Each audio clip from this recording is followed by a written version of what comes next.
السلام علیکم سامعین، اس وقت ہم نامور عالم دین مفسر قرآن حضرت مولانا عبدالستار سلام قاسمی کا بہت ہی اہم خطاب پیش کر رہے ہیں جو ماہ مبارک اور مومن کے رزق کے تعلق سے ہے۔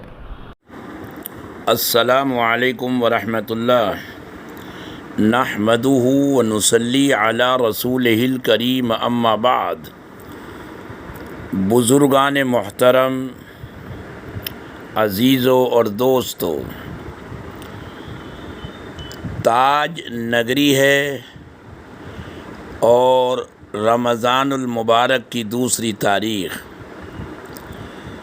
یہاں میری حاضری ہوئی تو اس مسجد کے امام صاحب جو ایک عرصے سے اس حقیر کے ساتھ تعلق رکھتے ہیں، انہوں نے فرمایا کہ نماز کے بعد چند منٹ رمضان کے تعلق سے کچھ عرض کر دوں۔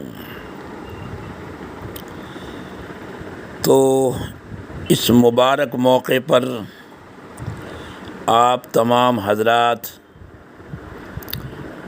کی موجودگی میں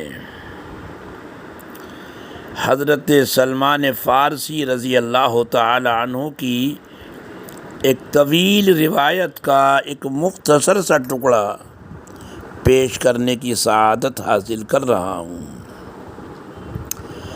اس روایت میں اگرچہ بعض محدثین اور اہل تحقیق نے اس کی سند پر کلام کیا ہے، لیکن تمام جمہور علماء اور محققین کا یہ اصول ہے کہ فضائل کے سلسلے میں اس طرح کا ذوف تلقی بالقبول میں حارج نہیں ہوتا، اس کے قبول کرنے میں کوئی رکاوٹ پیش نہیں آتی فضائل کے سلسلے میں، اور اس نشست میں اس روایت کے پیش کرنے سے وہی فضائل کا بیان کرنا ہے۔ ورنہ بہت سے لوگ بس ذرا سا کہیں سند میں کسی نے کوئی کلام کیا اور فوراً یہ حدیث ضعیف ہے، یہ حدیث ضعیف ہے کا شور مچانے لگتے ہیں۔ تو حضرت سلمان فارسی کہتے ہیں کہ اللہ کے نبی صلی اللہ علیہ وسلم نے فرمایا کہ یزاد فیہ رزق المومن، اس ماہ مبارک میں مومن کا رزق بڑھا دیا جاتا ہے۔ رزق ہر اس چیز کو کہا جاتا ہے جس سے انسان نفع حاصل کرے، فائدہ اور فیض حاصل کرے۔ رزق کا لفظ قرآن پاک میں 123 مرتبہ آیا ہے۔ قرآن نے بارش کے لیے بھی یہ لفظ استعمال کیا ہے، وَفِي السَّمَاءِ رِزْقُكُمْ، یہاں رزق سے مراد بارش ہے۔ وَمَا أَنزَلَ اللَّهُ مِنَ السَّمَاءِ مِن رِزْقٍ، اللہ کی دین اور عطا، یہ اس کا خاص مرکزی مفہوم ہے لفظ رزق کا۔ وَمِمَّا رَزَقْنَاهُمْ يُنْفِقُونَ، ہم نے جو ان کو عطا کیا ہے اس میں سے اہل تقوی، اہل ایمان خرچ کرتے ہیں۔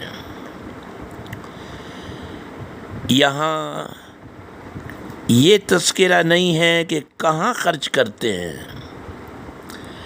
کوئی یعنی وہ جو زکوٰۃ کی مد ہے یا اور دوسری جو مدات قرآن نے بیان کی ہیں صراحتاً، یہاں کسی کو ذکر نہ کرنا یہ بتا رہا ہے کہ اہل ایمان، اہل تقوی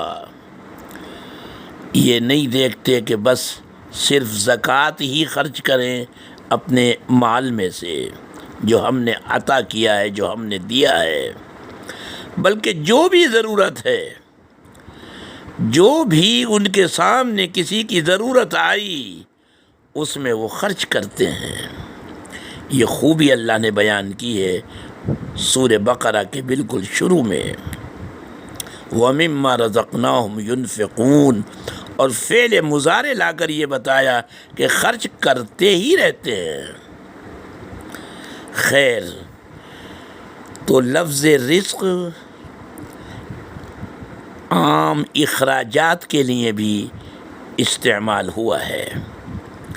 قرآن نے بیوی کے اخراجات کے لیے کہ وہ والد کے ذمے ہے جس کا بچہ ہے، قرآن نے کہا وَعَلَى الْمَوْلُودِ لَهُ رِزْقُهُنَّ، ان کے اخراجات، نان نفقہ، جو ضروریات ہیں، جو اخراجات ہیں بیوی کے، وہ بچے کے باپ کے ذمے ہیں۔ تو رزق یہاں اخراجات کے لیے استعمال ہوا ہے۔ ثواب کے لیے بھی قرآن نے کہا بل احیاء عند ربهم یرزقون یا یرزقون فیہا بغیر حساب، جنت کے لیے بھی رزق کا لفظ آیا ہے۔ قرآن نے کہا وَرِزْقُ رَبِّكَ خَيْرٌ وَأَبْقَىٰ، آپ کے رب کا رزق، آپ کے رب کی جنت وہ کہیں بہتر ہے اور ہمیشہ باقی رہنے والی ہے۔ وَأَعْتَدْنَا لَهَا رِزْقًا كَرِيمًا، اسی طرح پھلوں کے لیے بھی لفظ رزق استعمال ہوا ہے۔ حضرت مریم کے تعلق سے ہے وَجَدَ عِندَهَا رِزْقًا، شکر کے لیے بھی لفظ رزق استعمال ہوا ہے۔ وَتَجْعَلُونَ رِزْقَكُمْ أَنَّكُمْ تُكَذِّبُونَ، کیا تم اللہ کا شکر اسی طرح ادا کرتے ہو کہ اس کو جھٹلا رہے ہو، اس کی نعمتوں کی تکذیب کر رہے ہو، اس کے بھیجے ہوئے پیغمبر اور نبی الانبیاء کی تکذیب کر رہے ہو؟ تو یہاں رزق سے مراد شکر ہے۔ یہ کیا یہی ہے تمہارا شکر؟ کیا ناشکری اور تکذیب، مخالفت، اسی کا نام اللہ کی دی ہوئی نعمتوں کا شکرانہ ہے؟ بہرحال لفظ رزق کے یہ چند معانی ہیں، ورنہ رزق تو اولاد کو بھی کہا جاتا ہے۔ بہت سی شخصیتوں کے نام رزق پر ہیں، رزق رزق۔ اسماء الرجال میں بہت سے نام اہل علم کے، اہل فضل کے، ارباب بصیرت کے رزق ملیں گے۔ تو اللہ کے نبی صلی اللہ علیہ وسلم نے فرمایا کہ مومن کا رزق بڑھا دیا جاتا ہے۔ اب اگر رزق سے مراد یہ ظاہری نعمتیں ہیں، کھانا پینا، کھانے پینے کے اسباب، قسم قسم کے جو پکوان ہیں انواع و اقسام کے، اگر یہ مراد ہوں تو یہ بھی ہر شخص کھلی آنکھوں سے دیکھ سکتا ہے کہ 11 مہینے جو ایک غریب انسان کے دسترخوان کا جو معمول تھا اس میں بھی اضافہ نظر آتا ہے۔ چند کھانے بڑھے ہوئے نظر آتے ہیں، چند پکوانوں کا اضافہ نظر آتا ہے، وہ چاہے افطار ہو یا سحری ہو، اس میں کھلی آنکھوں سے دکھائی دیتا ہے کہ طرح طرح کے دسترخوان پر سجے ہوئے ہیں۔ افطار کے وقت اور سحری کے وقت یزاد فیہ رزق المومن۔ اور اگر غور کریں اہل تحقیق نے، ارباب بصیرت نے فرمایا کہ مومن کا اصل رزق تو عبادت ہے، جو اس کا نصب العین ہے، جس کے لیے اللہ نے اس کو پیدا کیا ہے۔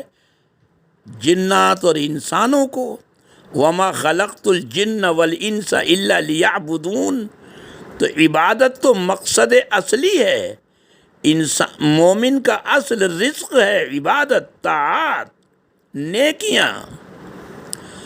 تو اگر یہ مراد ہوں تو جیسا کہ اہل باطن نے، اہل بصیرت نے کہا ہے، تو وہ بھی کھلی آنکھوں سے اس میں اضافہ نظر آتا ہے کہ وہ ہمارے بھائی جو جمعے میں بھی خطبے کے وقت کہیں یہاں مسجد میں پہنچتے تھے، وہ پانچوں نمازوں میں دوڑ دوڑ کر پہلی صف میں پہنچنے کی کوشش کرتے ہیں، دوڑے چلے آ رہے ہیں، مسجدیں فل ہیں، صرف جمعے میں نہیں بلکہ فجر اور ظہر، عصر، مغرب، عشاء، ہر نماز میں مسجدیں فل ہیں۔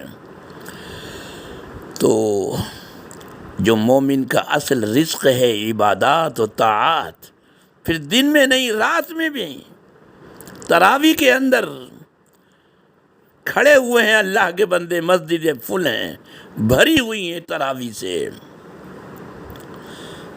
قرآن کریم کی تلاوت ہو رہی ہے، دن میں ہو رہی ہے، رات میں ہو رہی ہے، دکانوں پر ہو رہی ہے، تو ذکر کی مجلسوں میں بیٹھے ہوئے ہیں، اللہ کے ذکر میں لگے ہوئے ہیں، توبہ اور استغفار ہو رہا ہے۔